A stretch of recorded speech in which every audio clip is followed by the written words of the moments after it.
Revenu. Bonjour à toutes et à tous. Je vous remercie d'être présent pour ce webinaire sur le thème de la reconversion professionnelle et comment réussir sa reconversion professionnelle.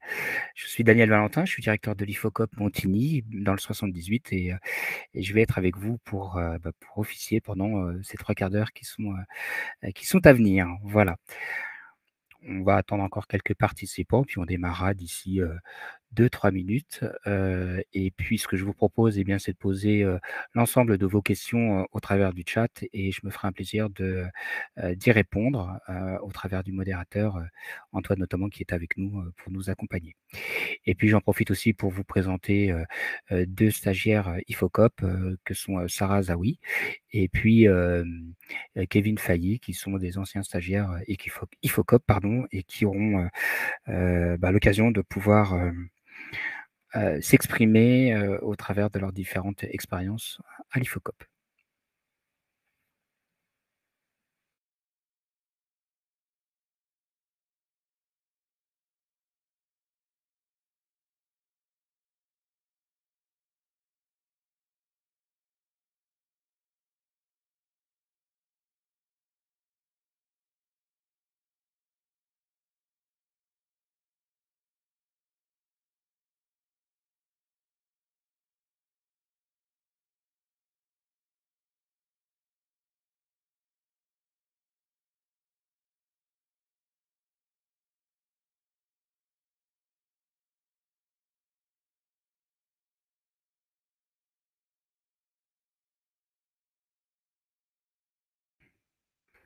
Je le disais, hein, je vais démarrer le webinaire d'ici 4-5 minutes. Voilà, 3-4 minutes plus exactement. Et j'en profite pour vous présenter tous mes meilleurs vœux pour cette nouvelle année, en espérant que vous puissiez réussir votre projet de reconversion professionnelle, puisque on est parfaitement dans le thème.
Eh bien, écoutez, je vous propose qu'on démarre.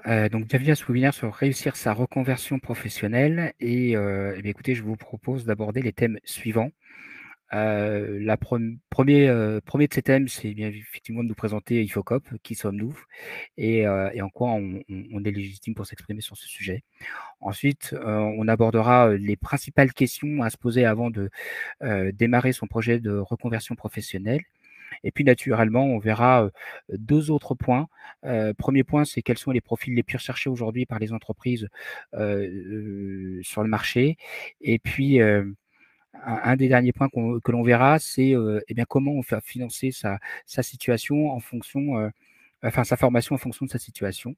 Et puis on terminera avec la méthode IFOCOP. Qu'est-ce qui fait que l'IFOCOP se distingue des autres organismes de formation? Voilà. Donc, qui est l'IFOCOP? Eh bien, l'IFOCOP, est un organisme spécialisé dans la reconversion professionnelle et l'alternance. Nous sommes, j'ai envie de dire une maison qui dispose de 10 centres de formation, dont 6 en Île-de-France, avec 26 certifications professionnelles et une solide expérience dans la formation puisqu'on est fort de 52 années, d'expérience.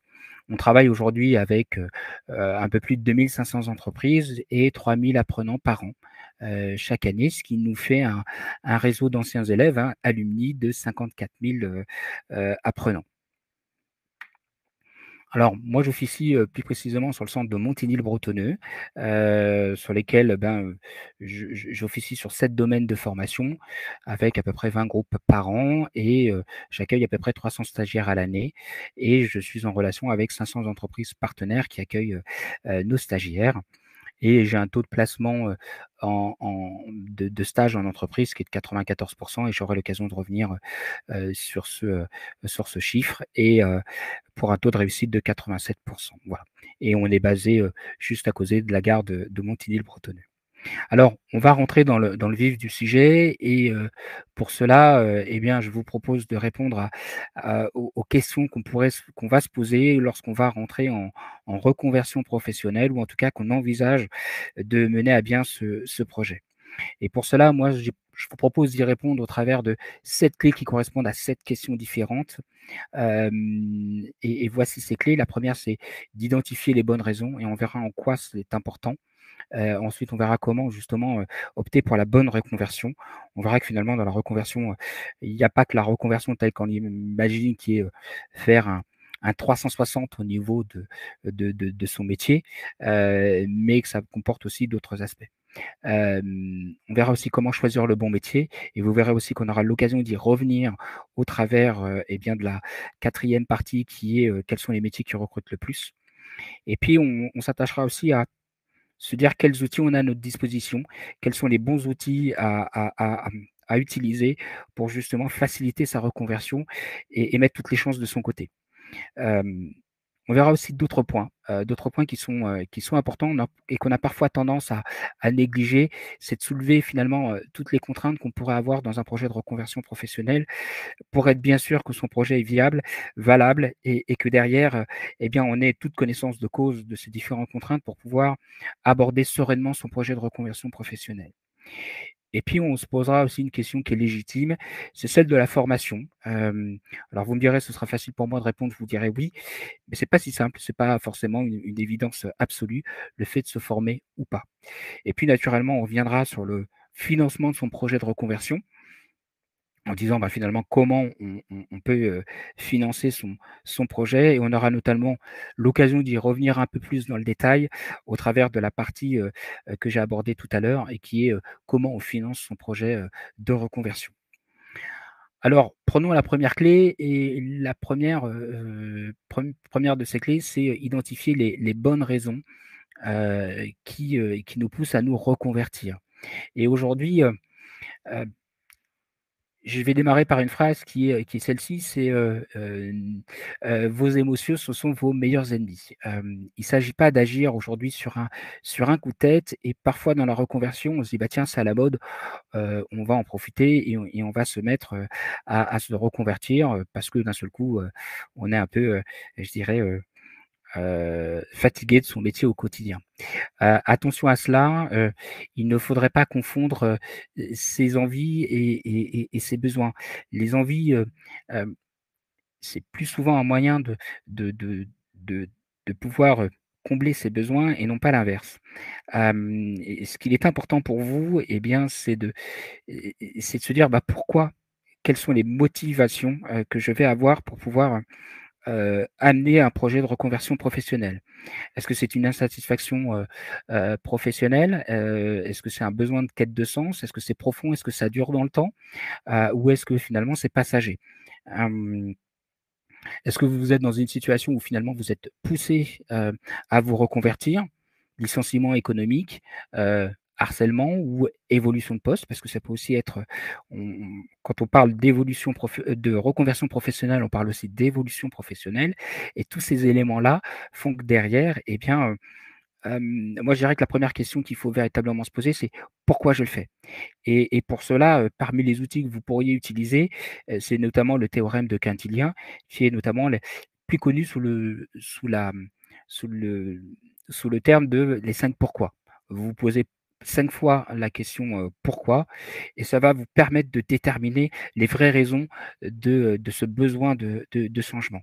Heu, Moi, ce que je pourrais proposer là maintenant, c'est de passer la, mmh, la parole à Kevin ou à Sarah pour qu'ils puissent nous exprimer en 2-3 mots, qu'est-ce qui les a motivés à changer, et à se reconvertir?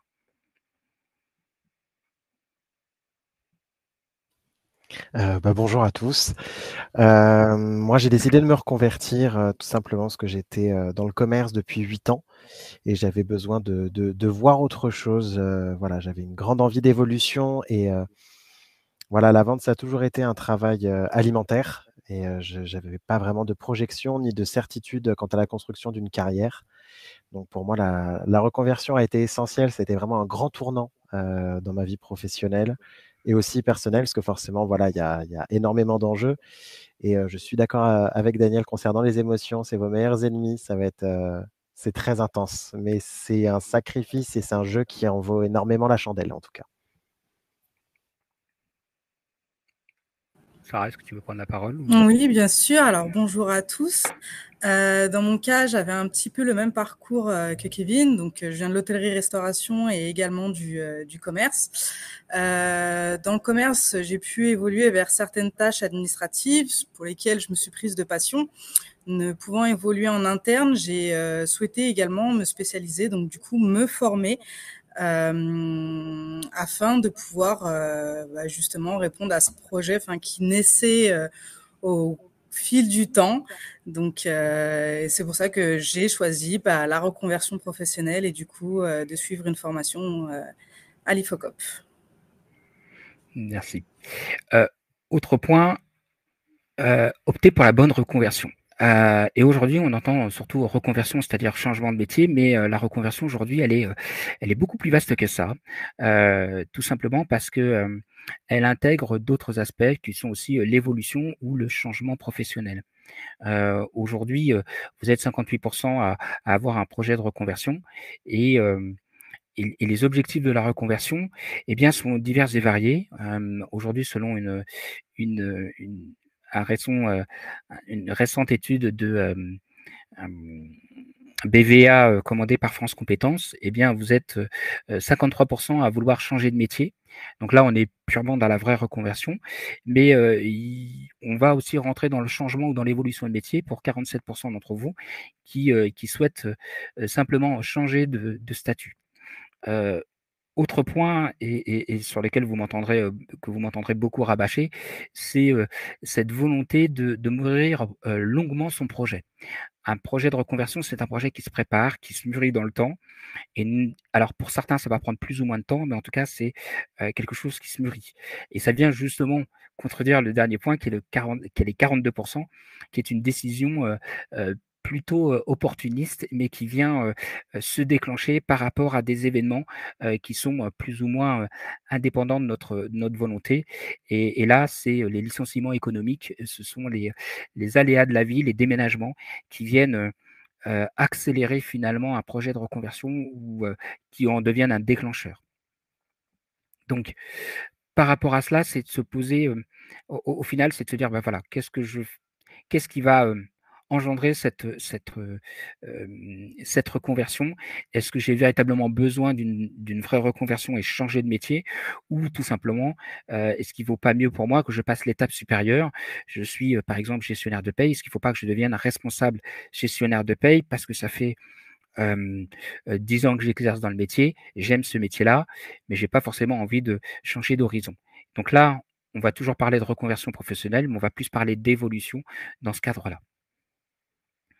Autre point important sur lequel, eh bien, il va falloir se poser des questions, c'est choisir le bon métier et dans ce cadre, c'est, l'enquête métier ou, je dirais comme vous pouvez le voir à l'écran, c'est l'art d'en savoir plus avant de se lancer. L'enquête métier, elle est essentielle. Elle est essentielle avant de se reconvertir. Heu, Pourquoi elle est essentielle? Tout simplement parce qu'aujourd'hui, quand vous allez lancer votre projet de reconversion professionnelle, vous allez y consacrer du temps et de l'argent, un temps qui peut être plus ou moins long et l'argent, bah, c'est pareil, ça peut être plus, vous allez investir pardon, plus ou moins d'argent. Et puis, il ne faut pas se leurrer, quand on parle de temps, c'est le temps pour se former, c'est le temps pour se monter en compétences, mais c'est aussi un temps que vous aurez moins disponible pour vos proches. D'où l'importance de faire une enquête métier pour se dire, bah, est-ce que le métier que j'envisage de faire est le bon métier ou pas? Et pour cela, il y a différents outils sur lesquels je reviendrai, mais notamment parce qu'aujourd'hui, vous avez plein d'organismes qui vous proposent des outils performants et je pense notamment à Pôle emploi qui vous propose des stages d'immersion qui vont vous permettre de mieux appréhender le métier. Et le stage d'immersion, il a pour vocation de faire une sorte de vie ma vie et c'est là où ça devient, pertinent. Alors, comment faire une enquête métier? Auprès de qui? Comment on s'y prend? Eh bien, l'enquête métier, elle se fait auprès de professionnels. Alors, il y a 4 grandes façons de faire son enquête métier. La première, c'est, de le faire au travers d'un stage d'immersion et là, Pôle emploi peut vous y aider, au travers de ses services puisqu'il propose, et bien, ce service-là. On vous met en relation enfin, vous vous mettez en relation avec une entreprise et vous vous proposez, d'avoir un stage d'immersion entre 1 et 4, 1 et 4 semaines en entreprise pour justement, eh bien, voir ce qu'est le métier et même l'exercer. Deuxièmement, vous avez toutes les recherches que vous pourriez, avoir sur internet, regarder des vidéos ou autres. Vous avez aussi les différentes fiches métiers, qui existent. Vous en avez sur l'APEC et vous en avez sur Pôle emploi. Ces différentes fiches métiers vont vous permettre aussi une chose, c'est de voir les différentes compétences et on y reviendra juste après. Et puis, le 4e point, et si ce n'est le plus important, c'est d'appeler des professionnels et de leur poser un certain nombre de questions. Parmi ces questions, c'est: quel est votre quotidien? Quelle est votre journée type? Votre semaine type? Hem, Qu'est-ce qui aujourd'hui, fait en sorte que vous vous plaisiez dans ce métier? Et quelles sont les compétences de base à avoir? Quelles sont les compétences, que vous auriez à développer? Heu, c'est toujours bien d'échanger avec un professionnel et de dire: «Voilà quel est mon parcours, qu'est-ce que vous en pensez? De quoi ai-je besoin pour pouvoir, justement, accéder, au métier que je vise?»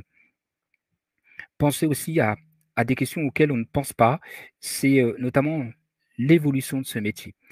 Aujourd'hui, on sait que les métiers, d'aujourd'hui, vont évoluer dans le temps au travers notamment de tout ce qui est nouvelles technologies et il est important de se dire comment dans 5 ou 10 ans le métier évoluera. Parce que c'est autant de questions qui vont vous permettre de vous dire: «Est-ce que je serai toujours en phase avec cette façon de pratiquer le métier même si vous le connaissez peu?» et que dans une phase de découverte finalement on apprend et heu et on a envie de savoir et on est plutôt assez enthousiaste. Mais demain, c'est de se dire: «Tiens, est-ce que le métier va évoluer? Est-ce que je serai toujours en phase avec ces évolutions?» Et puis un point important et non des moindres, sur lequel, je me permets d'insister, c'est quelles sont les contraintes du métier? C'est tout beau, tout neuf, on a tendance à voir la vie en rose, hein, ça peut un peu comme dans une relation amoureuse. Mais attention, chaque métier a des contraintes qui sont liées à l'activité professionnelle, mais aussi, à toutes les contraintes qui peuvent peser sur votre cercle personnel et familial. Et là, les questions qu'il faut bien se poser, c'est: est-ce que c'est compatible avec ce cercle-là, avec ces différents cercles? Est-ce que, c'est compatible avec votre entourage?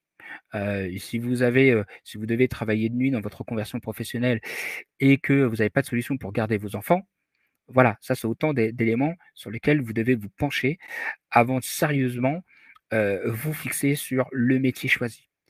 Et c'est en cela que l'enquête métier, elle est essentielle. Sans cela, eh bien, je dirais, c'est le risque à un moment donné, de se fourvoyer. Vous devez aussi bien identifier, les différentes tâches qui vous seront confiées et par rapport à cela, hem, un une autre façon de faire son enquête métier, c'est aussi au travers des différentes, offres, d'emploi. Ce que vous pourrez remarquer, c'est que sur un métier de gestionnaire de paye ou de responsable formation, vous avez autant d'offres, de missions, confiées que vous avez, d'offres d'emploi. Parce que les entreprises, nomment leurs emplois de façon, leur métier de façon complètement différente et y attribuent, des tâches en fonction, de leur secteur d'activité et ça peut être très variable. Je vous donne un exemple, dans une entreprise d'intérim, un chargé de recrutement s'apparente plus à un métier de commercial où il va aller rechercher du candidat, alors que sur une entreprise, PME classique, le métier de chargé de recrutement va plus être là pour aller évaluer des candidats, et qui ont postulé sur une offre. Vous voyez, on est sur 2 spectres complètement différents, pourtant on est sur le même intitulé de poste et c'est en cela qu'effectivement, l'enquête métier doit se faire aussi au travers, eh bien, de ces petites annonces pour vous dire: «Eh bien, demain, je veux faire ce métier, mais où est-ce que je veux l'exercer?» Et c'est aussi ce qui vous permettra de mieux vous orienter sur les entreprises que vous, dans lesquelles vous postulerez. Si, Sarah et Kevin, vous voulez prendre la parole, vous n'hésitez pas. Non, mais je suis entièrement d'accord avec toi sur l'exemple que tu as pris sur le poste de chargé de recrutement. C'est vrai qu'en fonction des entreprises, si on est dans une entreprise avec un pôle recrutement et qu'on travaille par exemple pour une boîte d'intérim, le rythme de travail, la cadence, l'organisation n'est pas du tout la même. Donc c'est vrai qu'il faut, prendre, avec prudence les intitulés de poste et vraiment regarder les missions confiées sur chaque offre et les enquêtes métiers, oui, c'est essentiel. Ça permet de faire le tri de ce que l'on sait, de ce que l'on ne sait pas, de découvrir des choses, de connaître les tenants et les aboutissants. Comme je le dis souvent, on sait à quelle sauce on va être mangé. Donc, c'est vraiment nécessaire en tout cas pour clôturer un souhait de formation et être sûr de son choix, c'est essentiel, oui. Autre point, c'est faire le point sur ses compétences. Alors, aujourd'hui, dans le cadre d'une reconversion professionnelle, on redémarre plus ou moins de zéro, ça dépend. Lorsqu'on est dans le cadre d'une évolution professionnelle, on a effectivement des bases qui sont solides. À cela, eh bien, il est important de les évaluer. Il est important de savoir, où l'on en est au niveau de ses compétences et pour le coup, vous avez des services qui sont gratuits. Je pense notamment aux conseillers en évolution professionnelle qui peuvent vous accompagner heu, sur, heu, sur justement vos compétences. Donc je pense aussi aux missions locales ou aux services emploi des mairies qui ont aussi des services qui sont disponibles gratuitement pour vous accompagner et vous aider. Notamment les mairies, on a tendance à les oublier. Il y a aussi tout ce qui est Pôle emploi. Pôle emploi a aussi, tous ces outils qui vous mettent à disposition gratuitement au travers de tests et notamment au niveau du service Pôle emploi, il y a plein d'outils, et qui fournissent gratuitement et là, il ne faut pas hésiter à les utiliser et puis ensuite, vous avez, d'autres formules qui sont plus payantes. Parmi les plus connues, vous avez le bilan de compétences, qui lui a véritablement pour objectif de faire un point, comme son nom l'indique, sur ce que vous savez faire, ce sur quoi vous êtes à l'aise et ce sur quoi vous n'êtes pas à l'aise. Moi, j'ai pour habitude de dire qu'attention, le bilan de compétences n'est pas là pour vous faire changer de métier, mais plutôt pour faire un point sur qui vous êtes, quelles sont vos aspirations et comment vous fonctionnez. On a un peu trop tendance à croire que le bilan de compétences est là pour nous faire changer de métier. C'est pas son rôle. Comme son nom l'indique, le bilan de compétences, il est là pour dire qui je suis, comment je fonctionne et où est-ce que sont mes forces, où est-ce que sont les points que j'ai besoin d'acquérir si j'ai demain envie de faire tel ou tel métier. Donc attention à cela, de ne pas se fourvoyer justement dans l'usage du bilan de compétences. Et puis ensuite, vous avez des coachs professionnels. Alors je ne vous en conseillerai pas pour des raisons d'équité. Et puis, et puis aussi, que, ben, dans tous les métiers de coach, vous avez des gens qui font très bien leur métier et puis d'autres sur lesquels c'est un peu plus, bah, on peut, il faut faire attention bien au choix du coach, sur lesquels si vous décidez d'opter pour cette solution. Attention, les prix peuvent être élevés. Maintenant, c'est toujours des outils qui sont mis à votre disposition et qui vont vous permettre d'asseoir mûrir un peu plus votre projet professionnel. Mais sinon, vous pouvez utiliser tous les services qui sont gratuits, ils sont tout aussi bien et parfois il n'y a pas forcément besoin de dépenser plus. Autre point, lorsque vous comptez utiliser votre CPF, votre bilan de compétences, vous pouvez, payer votre CPF avec, mais attention aux coûts de formation, si vous décidez de vous former derrière, attention à pas vider votre compte CPF, sur le bilan de compétences et pas avoir assez d'argent pour pouvoir, payer votre formation. Ça, c'est l'un des pendants sur lesquels, je pourrais attirer votre question. Heu, le point sur ces compétences, c'est nécessaire pour vous dire quelles sont les compétences de base que j'ai, qui sont nécessaires et qui me permettent de me projeter dans le nouveau métier. C'est les questions qu'il faut se poser et une compétence n'est pas un savoir. La compétence, c'est une somme de 3 choses: le savoir, le savoir-être et le savoir-faire. Enfin, c'est plutôt dans l'ordre suivant, c'est savoir, savoir-faire et savoir-être. Ça constitue une compétence. Hem, vous aurez aussi, dans, auprès des fiches métiers, de Pôle emploi, tant, qui sont appelées les fiches ROM et les fiches de l'APEC pour ceux qui peuvent y accéder, eh bien, toutes les compétences qui sont requises. Et c'est autant d'éléments qui vous permettent de dire: «Bah, tiens, ça, j'ai les compétences pour et ça va me permettre de me projeter plus facilement».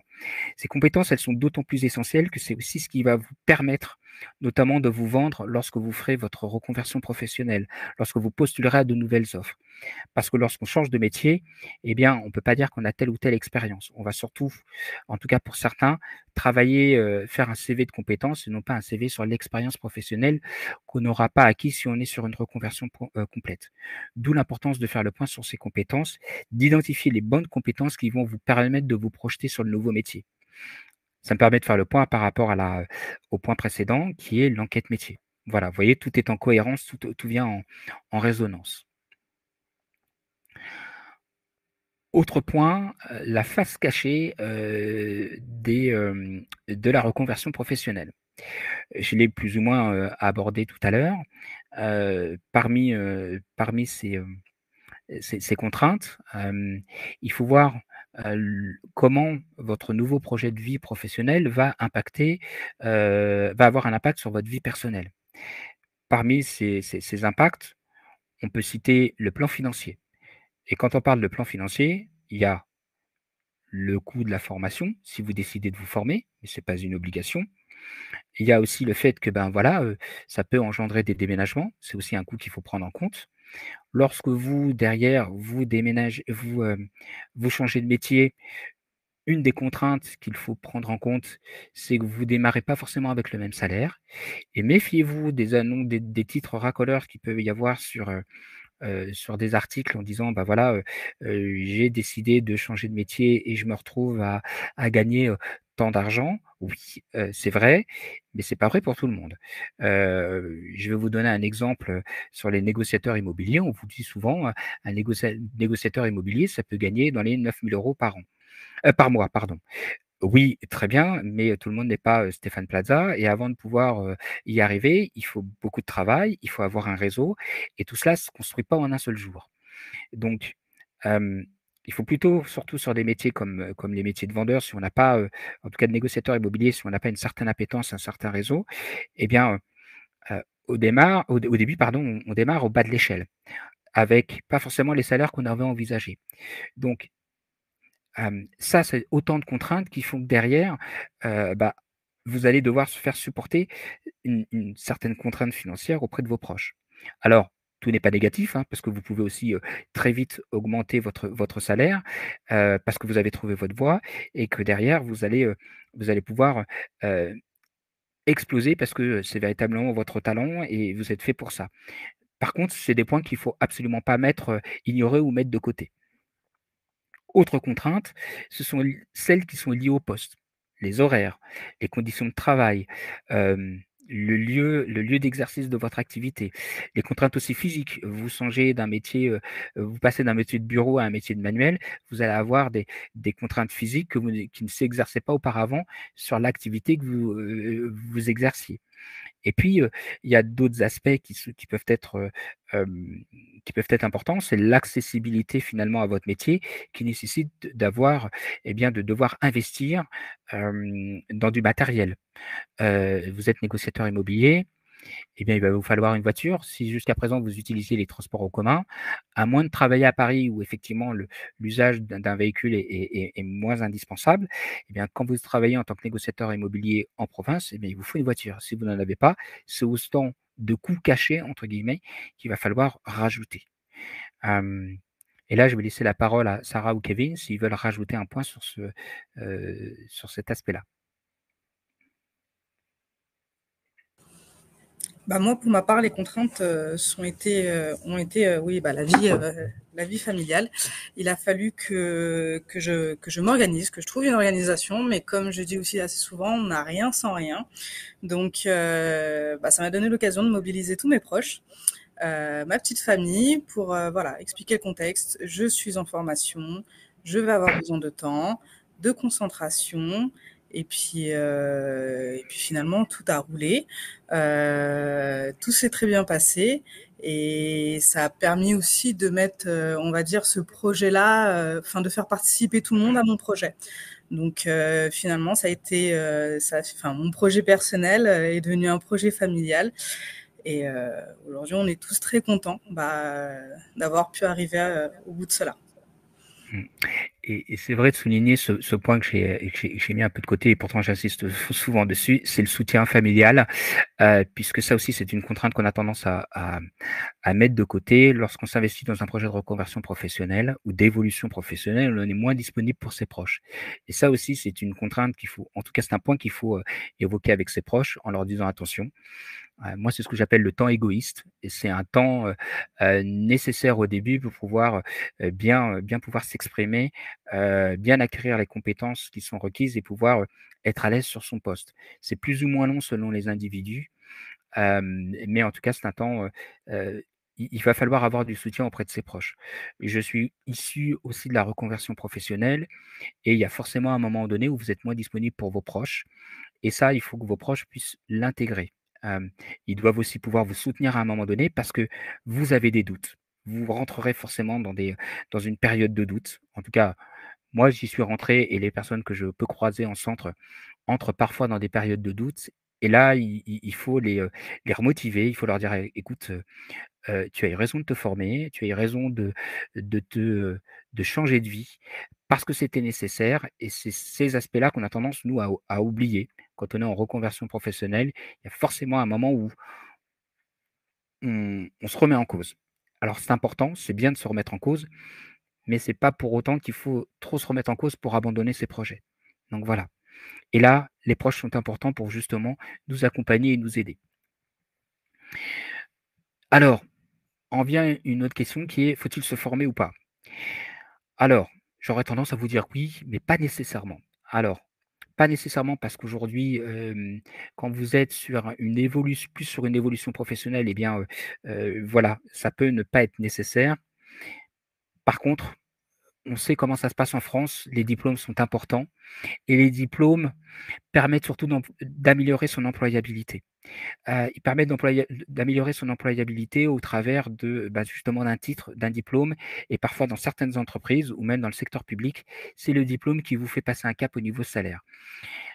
Et puis, le diplôme, eh beh, c'est aussi une fierté personnelle. Avoir son diplôme, c'est aussi de dire: «Bah, voilà, je me suis investi, j'ai réussi». Donc il y a cette fierté personnelle et puis, c'est autant valoriser, les recruteurs aiment bien avoir ces personnes qui ont décidé de retourner pardon, sur les bancs de l'école pour pouvoir, se former et avancer, dans un projet de vie et c'est surtout comme ça que je vous conseille de le présenter, c'est comme un vrai projet de vie et de faire du storytelling par rapport à votre histoire personnelle. Autre point, faut-il vider sa tirelire ou pas? Alors, là, on l'a déjà évoqué et je vais l'évoquer un tout petit peu plus tard, c'est pour ça que je vais aller assez vite. Hem, hem, Quand on se forme, de toute façon, il faut quand même, on peut faire de l'auto-formation, mais c'est toujours bien d'être encadré parce qu'il y a plein de choses qu'on ne voit pas. Mais j'aurai l'occasion de revenir sur ce sujet-là et notamment de voir quels sont les dispositifs qui sont à votre disposition en fonction de votre statut salarié ou demandeur d'emploi. Je vais vous donner quelques autres clés bonus. La première de ces clés, c'est de se lancer tout seul. Comme l'a dit tout à l'heure Sarah, c'est un projet qui ne se construit pas tout seul, qui se construit avec toutes les aides que vous pourriez avoir au niveau de Pôle emploi, de l'APEC ou autre, d'un conseiller en évolution professionnelle, mais c'est aussi auprès de ses proches. Il faut partager ce projet-là, c'est ce qui vous permettra plus facilement de réussir. Il ne faut pas se reconvertir en allant en se disant bah voilà, c'est un effet de mode, j'y vais moi aussi. Il y a eu la crise Covid, tout le monde s'est dit allez hop, on va changer de métier. Attention à cela, c'est pas fait pour tout le monde. Troisième élément, ne pas négliger tout le travail qu'il va y avoir à accomplir.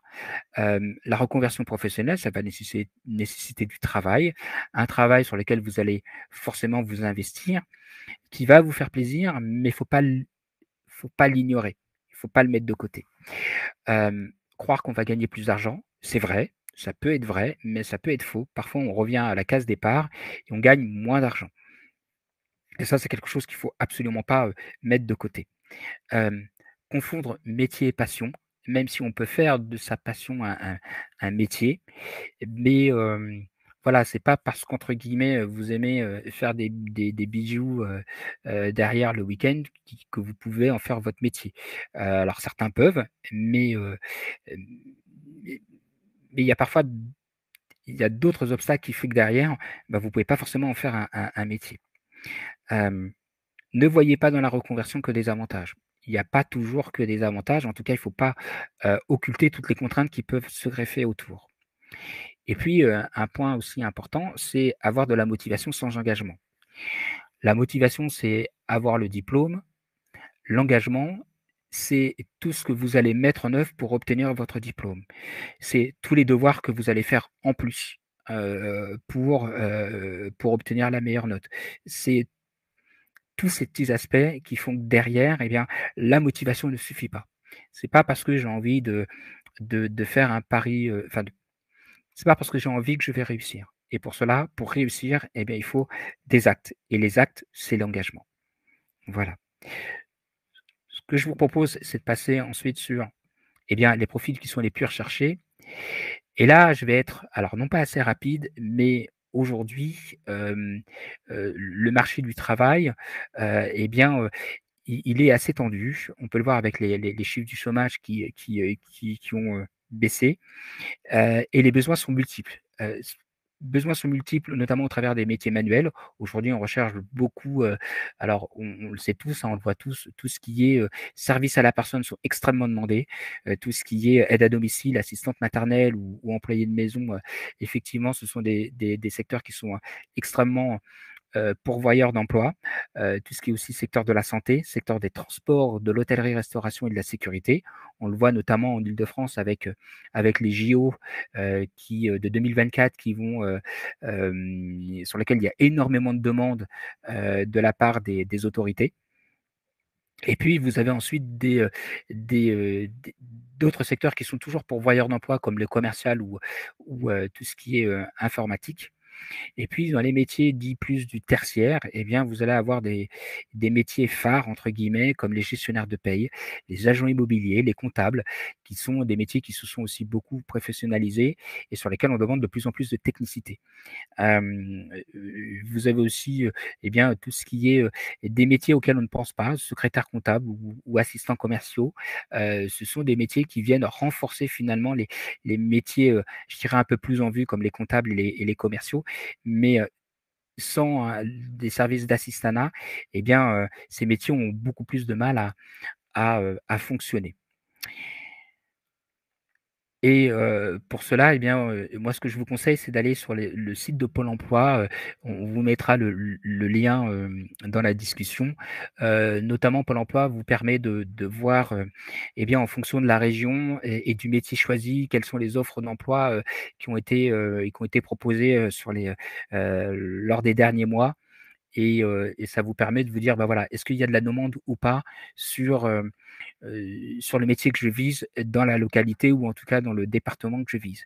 C'est d'autant plus important et ça fait véritablement partie de votre enquête métier de vous dire, bah, voilà, je ne choisis pas un métier uniquement en fonction de mes compétences ou de mes aspirations, mais aussi en fonction, eh bien, de l'employabilité, disponible sur le marché. Alors, comment financer sa formation? Eh bien, on va avoir, selon votre statut, eh bien, différentes solutions. Lorsque vous êtes, salarié, eh bien, je dirais que le premier outil et même lorsqu'on est demandeur d'emploi, c'est le compte, personnel, professionnel de formation, le fameux, Mon compte formation, le fameux CPF et pour le coup, eh bien, je dirais que c'est l'outil premier pour pouvoir se former. Je vous rappelle que c'est 500 € pour les gens qui ont, un niveau bac et plus élevé, par an, par année de cotisation, heu et c'est, plafonné à 5 000 € et c'est, 800 € pour ceux qui ont un niveau de qualification inférieur au bac et plafonné à 8 000 € et pour les personnes qui sont en situation de handicap, eh bien, c'est 800 € par an, plafonné à 8 000. Voilà, ça c'est le premier élément. Autre, élément, c'est, vous avez la possibilité d'utiliser en tant que salarié des CPF dits co-construits et c'est ce qu'on va avoir de plus en plus aujourd'hui, je pense sur le marché. Vous utilisez votre CPF et votre entreprise va abonder, pour vous accompagner dans le choix de votre formation. Hem, Ça va aussi s'intégrer dans ce qu'on peut appeler le plan de dé enfin, dans le plan de développement des compétences. Le plan de développement de compétences, c'est le plan de formation que votre entreprise, fait chaque année et qui consacre, une partie de sa masse salariale, pour former et maintenir l'employabilité de ses salariés. Voilà.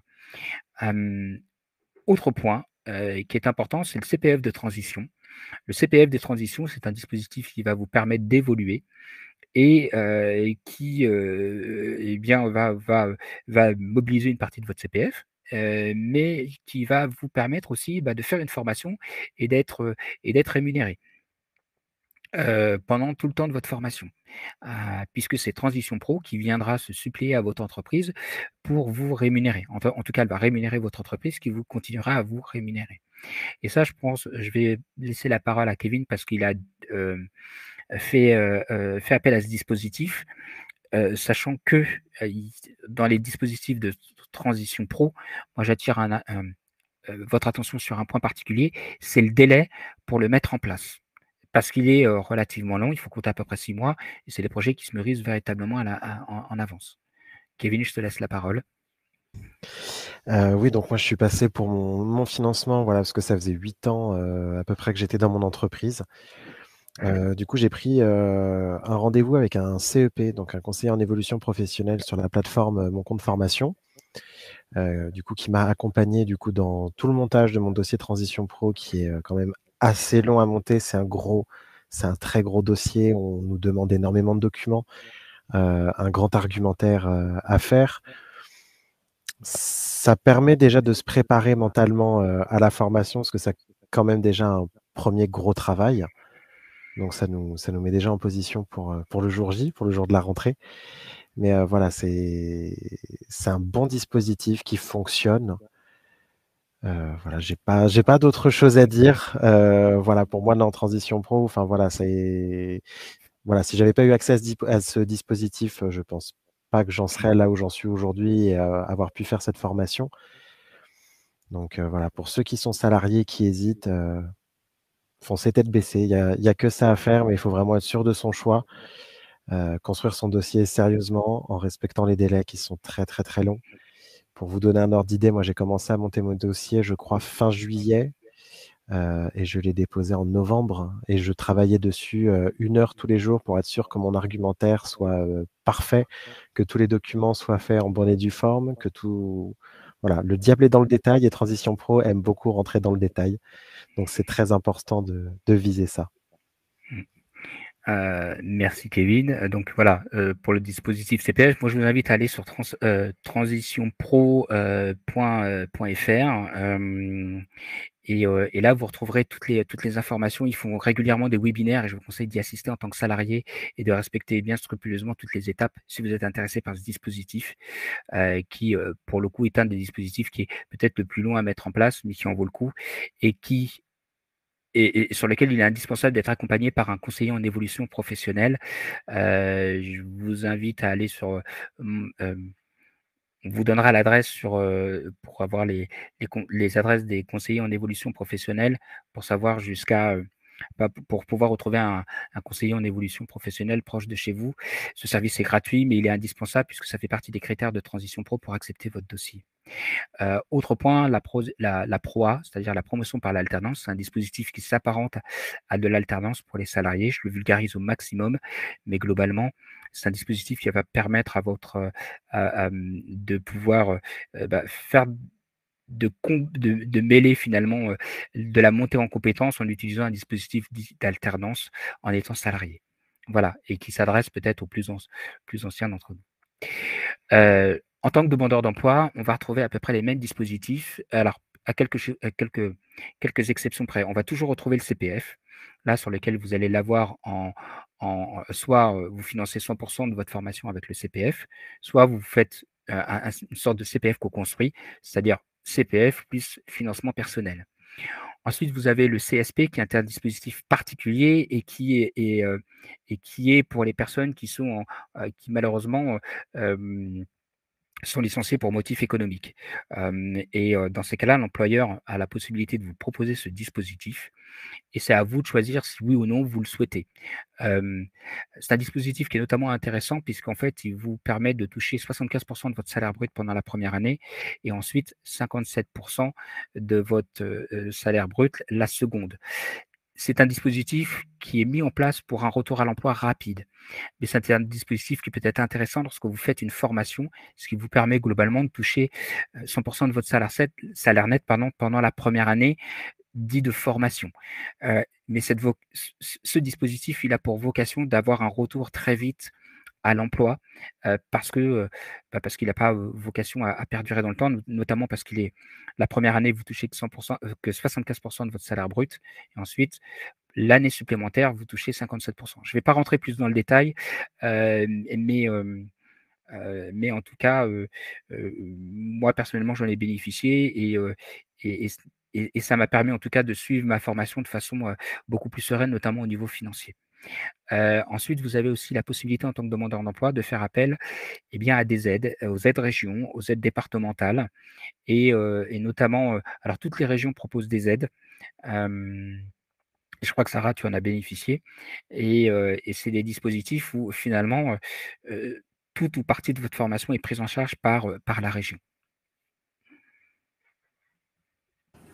Donc effectivement, oui, moi, étant demandeuse d'emploi, c'est la région Île-de-France qui a financé à ma formation et du coup, parce que comme mon projet avait été étudié avec mon conseiller Pôle emploi, c'est vrai que les démarches ont été beaucoup plus simples que, par exemple, la situation de Kevin.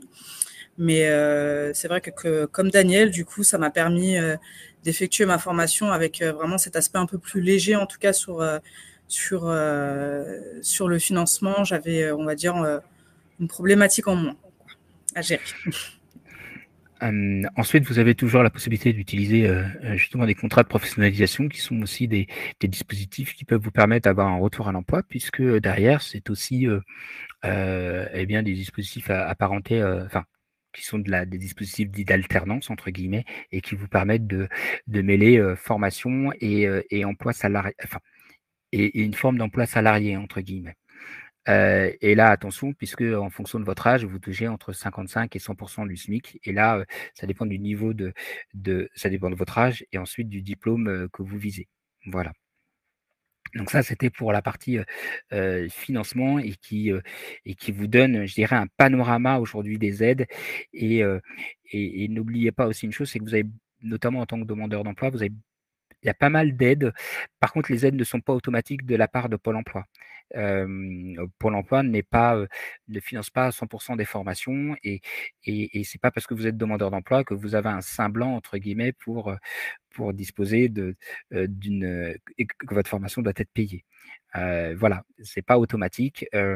Beaucoup de gens demandent des formations et c'est nécessaire pour votre reconversion professionnelle, mais attention, ce n'est absolument pas automatique. Je vais maintenant passer à la méthode d'IFOCOP et vous dire en quoi finalement on se distingue rapidement de- d'autres organismes de formation. Premièrement, eh bien, on vise tout le monde, on vise tant les demandeurs d'emploi que les salariés, les étudiants, puisque les étudiants, on va les viser au travers de l'alternance. On n'a pas de limite d'âge. Aujourd'hui, nos apprenants sont sans limite d'âge, en tout cas tant que vous êtes majeur. Et on a des stagiaires qui sont relativement, je crois qu'on a un stagiaire de 62 ans, je crois que c'est notre doyen, et on en a régulièrement. Et il n'y a pas d'âge pour se reconvertir. Nous, on est essentiellement basé sur les métiers du tertiaire, avec un objectif de reconversion, d'évolution professionnelle ou d'apprentissage. Voici les différents domaines sur lesquels eh bien, on va exercer eh bien, nos domaines de formation. On va de l'achat à l'assistanat commercial, aux ressources humaines sur lesquelles on est extrêmement sollicité, et aussi sur l'immobilier. Voilà. Et notamment aussi beaucoup sur la partie comptabilité, gestion. Alors, nous, comment on vous accompagne? Eh bien, on va vous accompagner sur des compétences métiers et comportementales. Les compétences comportementales sont d'autant plus importantes qu'aujourd'hui, elles font la différence entre plusieurs candidats. Et j'ai vu sur le chat une personne qui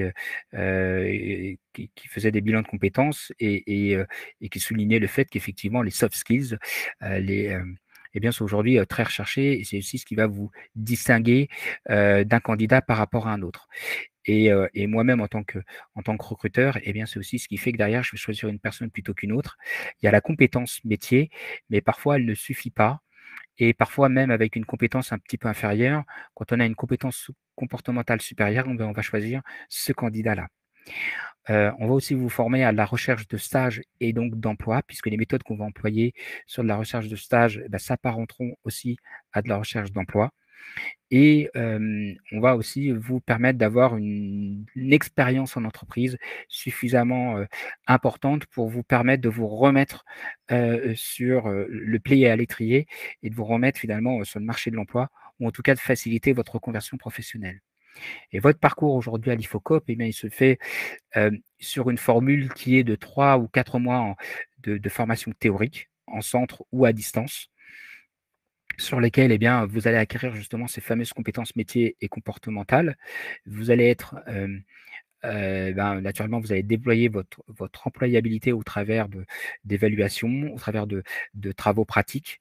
Et puis, derrière, eh bien, vous allez démarrer ensuite votre période d'application pratique, ce qu'on appelle pour nous plus communément une période de stage de 3 ou 4 mois en entreprise sur lesquels eh bien, vous allez consolider vos apprentissages. Toute la partie théorique que vous aurez vue, vous pourrez l'appliquer, ou en tout cas tout ou partie. Et puis parfois, il y a des notions qu'on a du mal à maîtriser sur la partie théorique. Et bien là, eh bien, le fait de faire un stage pratique va permettre de les mettre en, en, en pratique et surtout eh bien, de déverrouiller certaines notions qu'on avait eu du mal à comprendre. On est toujours en échange avec ses responsables formation et avec ses pairs, hein, c'est-à-dire avec ses camarades de formation, pour pouvoir justement se créer un réseau. Et c'est aussi ce qui est important, c'est qu'en formation, on se crée aussi autre chose, c'est un réseau, et on s'appuie beaucoup les uns les autres pour justement progresser et avancer. Et je le dis toujours aux nouveaux arrivants qui arrivent dans mon centre à Montigny, je leur dis vous ne pourrez pas avancer tout seul. Vous êtes une équipe, vous êtes un groupe, et c'est la force du groupe, c'est la somme de vos différentes individualités qui vont vous permettre de progresser. Et ça, c'est effectivement très important parce que vous allez pouvoir voir des personnes d'horizons complètement différentes et qui vont aussi vous enrichir. Et c'est aussi ça, la reconversion, lorsqu'on la fait au travers d'une formation, c'est qu'on va aller à droite, à gauche pour aller récupérer eh bien, effectivement des compétences, des richesses venues de divers horizons qui vont nous permettre de nous enrichir et d'avancer et de progresser. Et puis ensuite, naturellement, vous allez acquérir un diplôme. Moi, j'ai pour habitude de dire à l'IFOCOP que le diplôme, en dehors est limite accessoire, puisque ce qui est important pour nous, c'est votre retour à l'emploi. Alors forcément, il est important, puisque c'est aussi la clé d'accès justement à votre retour à l'emploi. Mais en tout cas, ce qui est important, c'est effectivement, bien sûr, votre retour à l'emploi. Et le diplôme n'est qu'un passeport pour pouvoir vous faciliter le retour à l'emploi. Et c'est ce sur quoi on vous accompagne. Alors, la formule IFOCOP, elle se fait comment? Elle se fait entre vous et l'entreprise d'accueil. Globalement, chez nous, sur la majorité de nos formules, à quelques exceptions près, eh bien, on va demander une participation stagiaire et puis ensuite une participation de l'entreprise qui va vous accueillir. C'est-à-dire qu'elle va participer à au financement de votre formation, en tout cas sur nos formules intensives. Et ça va avoir un avantage, c'est qu'une personne qui investit sur votre formation va avoir plus facilement tendance à vous embaucher. Et ça, aujourd'hui, c'est 50% de, de nos stagiaires qui sont embauchés dans leur entreprise d'accueil.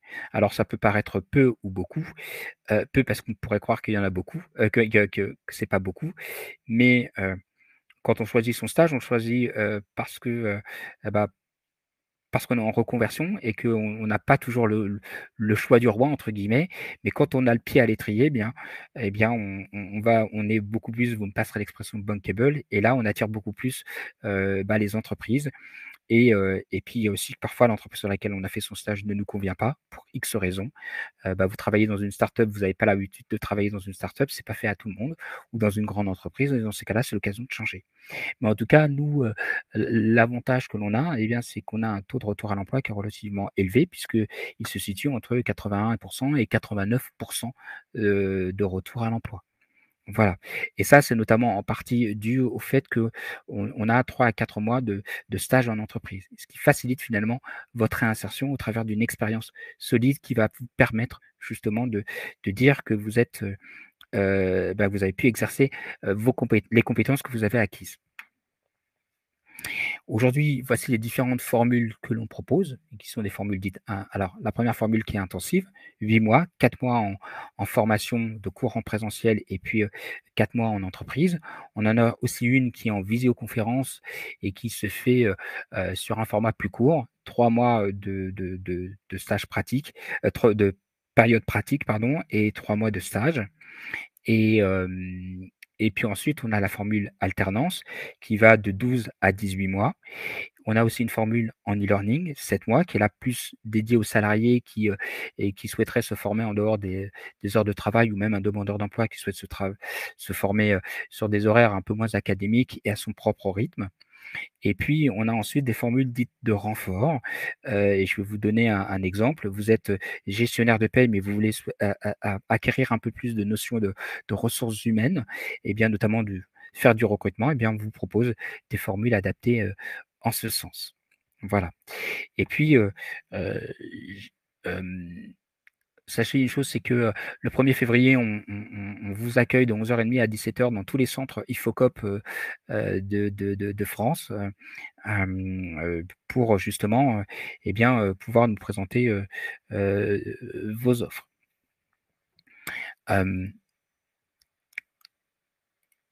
Voilà. Et je vais donc maintenant commencer à répondre aux différentes questions. Je sais qu'il y en avait une sur la partie retraite, si je ne dis pas de bêtises. Je me mets sur les favoris.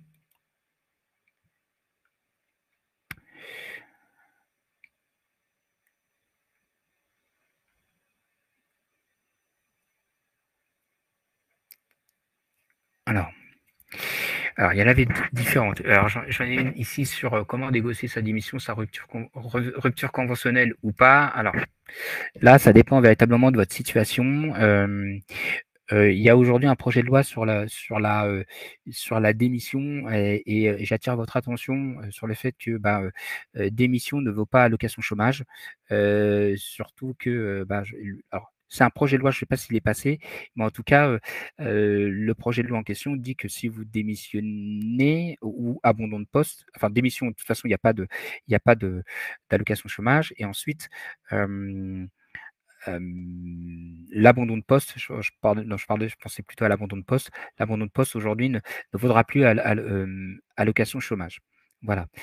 Alors, est-ce qu'il ne faut pas opter pour la rupture conventionnelle? Là, ça dépend véritablement de votre cas. Si vous êtes ça dépend surtout de votre projet et de la durée de votre, enfin de la mise en place de votre projet. C'est vrai que la rupture conventionnelle est toujours mieux que la démission puisqu'elle évite elle permet justement de toucher, d'avoir ses droits au chômage et c'est en cela qu'effectivement je la privilégierais. Attention à cela, les ruptures conventionnelles, il y a toujours un moment plus adéquat pour la faire.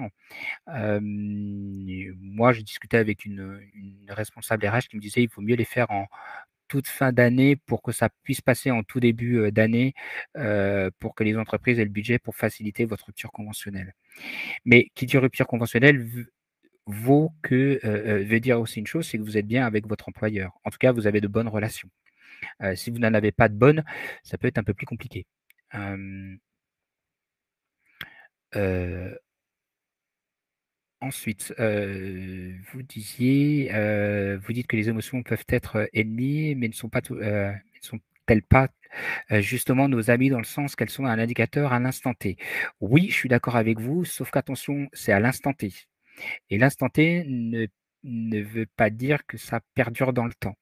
Nos émotions, elles sont là effectivement pour nous guider, mais attention à ne pas se laisser trop emporter par des émotions et pour en cela, en cela, je vous dirais, je reprendrai, les émotions qu'on peut avoir dans une relation amoureuse où au début, c'est tout est beau, tout est neuf et tout fonctionne et on voit tout le côté positif des choses. Dans le temps, ça peut effectivement perdurer, mais à certains moments, ça peut être tout le contraire. On peut s'emballer très, très vite et puis ensuite regretter chez soi. C'est en cela qu'effectivement je dis, hem, il faut mûrir son projet et non pas uniquement être guidé par de simples émotions. Ce sont des indicateurs, mais ce sont des indicateurs parmi tant d'autres sur lesquels en fait il faut être vigilant. Hem Alors, il y avait une question que je n'arrive pas à retrouver sur la partie, retraite, parce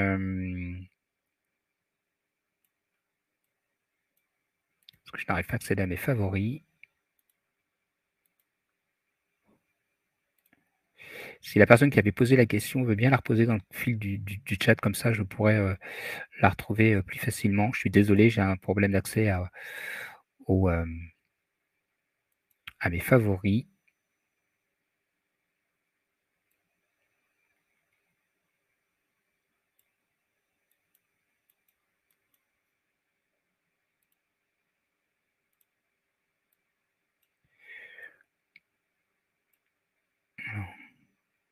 J'ai retrouvé la question si vous Ah oui, souhaitez. oui, merci. Alors, la question c'était: bonjour, est-ce que vous pouvez aborder la possibilité à faire une reconversion à l'âge de la retraite? Un projet pré-retraite pour me permettre d'avoir un complément de retraite. OK. Moi ce que je vous dirais, c'est que, si vous comptez utiliser votre CPF, il y a une chose à savoir, et merci beaucoup Sarah, c'est qu'il faut utiliser ses droits CPF avant de partir en retraite. Parce que lorsque vous êtes en re lorsque vous, lorsque vous basculez à la retraite, eh bien, vos droits, l'accessibilité à votre compte CPF est suspendue, jusqu'à ce que vous repreniez une activité. Donc ça, c'est une première chose à savoir parce que si vous comptez vous former et dire: «Bah, voilà, je suis en retraite et maintenant je compte me former et utiliser mon CPF», c'est pas possible. Donc il vaut mieux, mobiliser vos droits CPF juste avant de partir à la retraite, hein. Ça peut se faire le mois de départ à la retraite, hein, mais c'est avant le 1er jour de votre départ en retraite. Ensuite, vous pouvez effectivement, hem, là aujourd'hui, c'est pas une question sur laquelle je suis expert. C'est surtout ça que je pourrais, moi vous dire, sur ces aspects-là. Ensuite, voyez avec les caisses de retraite pour savoir si, effectivement elles ont pas d'autres dispositifs, pour vous accompagner, pour vous aider sur les formations que vous pourriez faire pour justement avoir un complément supplémentaire. Hem Mais là, je dirais, voyez avec, avec votre retraite, avec votre complémentaire retraite, voyez aussi avec votre caisse de retraite, pardon. Voyez aussi, éventuellement avec votre service RH. Parfois, les services RH peuvent faire appel aussi à leurs OPCO, les opérateurs de compétences, qui vont aussi apporter des réponses que les RH n'ont pas. Il ne faut pas hésiter à demander à la RH qu'elle fasse appel à l'OPCO, qui eux, sont des spécialistes de la formation et peuvent avoir des dispositifs, hem, hem, qui vous permettent justement de répondre à votre question. Voilà. J'espère, moi, avoir répondu à l'ensemble de vos questions. N'hésitez pas à en reposer là, si vous en avez. Dans tous les cas, on vous a mis, un certain nombre de liens, notamment les fiches métiers, sur l'APEC, sur le Pôle emploi. Voilà. Et puis sinon, moi, ce que je vous dirais, c'est que voilà, sur le centre, hop, sur l'ensemble des centres, IFOCOP, on vous accueillera le 1er février 2023 de 11h30 à 17h et on se fera fort de pouvoir vous accompagner pour vous présenter les différents métiers sur lesquels bien, on peut vous accompagner. On répondra aussi à toutes vos questions, sur la reconversion professionnelle comme là, on l'a fait. Et puis voilà, je vais fermer la la conférence. En tout cas, je vous remercie, beaucoup pour votre attention. Je sais aussi, alors il y avait un point de Nathalie qui était de dire, il y a aussi des personnes qui souhaitent sortir du numérique pour aller vers les métiers manuels. Oui, effectivement. Dans ces cas-là, je vous conseille d'aller de vous rapprocher des chambres des métiers, et des opérateurs de compétences qui, elles, peuvent vous accompagner sur ces différents aspects. Voilà. Et puis naturellement, sur le centre de Montigny, on vous accueille, à bras ouverts tous les mardis et jeudis. Alors tous les mardis matins, les centres IFOCOP vous accueillent pour une réunion d'information. Et sinon, à Montigny, on le fait, le mardi matin et le jeudi matin, à 10h et à 14h30, pour répondre à toutes vos questions. Voilà. Et nous sommes à 2 minutes de la gare de Saint-Quentin en Yvelines. Je vous remercie beaucoup pour votre attention. J'espère que le webinaire a répondu à vos attentes et sinon, n'hésitez pas à nous solliciter et à aller, visiter notre site internet, notre chaîne YouTube, puisqu'on a plein de vidéos métiers, sur lesquelles on a des témoignages d'apprenants qui viennent qui vous expliquent, bah, voilà, ce qu'ils ont trouvé auprès de l'IFOCOP et surtout de leur nouveau métier.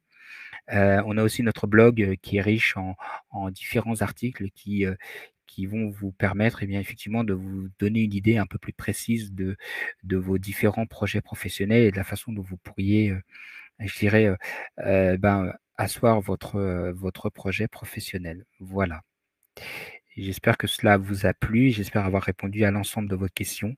Sinon, n'hésitez pas, on a, vous pouvez toujours nous appeler, aller sur notre site, ifocop.fr, demander à être appelé, à être recontacté et on se fera un plaisir de répondre à l'ensemble de vos questions. Voilà. Je vous souhaite une agréable fin de journée et j'espère que, eh bien, vous allez, réussir dans votre reconversion professionnelle ou en tout cas pouvoir que ça vous a convaincu de vous lancer, dans votre projet professionnel. Moi, je vous dirais une dernière chose avant de partir, c'est croyez en vous, croyez surtout en vos compétences et appuyez-vous sur vos compétences et vos forces plutôt que sur vos défauts à améliorer. On travaille plutôt sur ses forces, enfin, on capitalise sur ses forces et on améliore les compétences qu'on doit. Mais voilà. Et pour cela, le bilan de compétences est aussi un excellent outil pour vous accompagner là-dessus. Voilà. Je vous souhaite une agréable journée, à très vite et au plaisir de pouvoir vous rencontrer dans nos centres et notamment à Montigny. Voilà. Merci à tous. Et merci Kevin et Sarah pour votre participation. Merci à toi, Daniel. Merci Bonne à toi, journée à Daniel. tous. Bonne journée à tous. Au revoir. Bonne journée.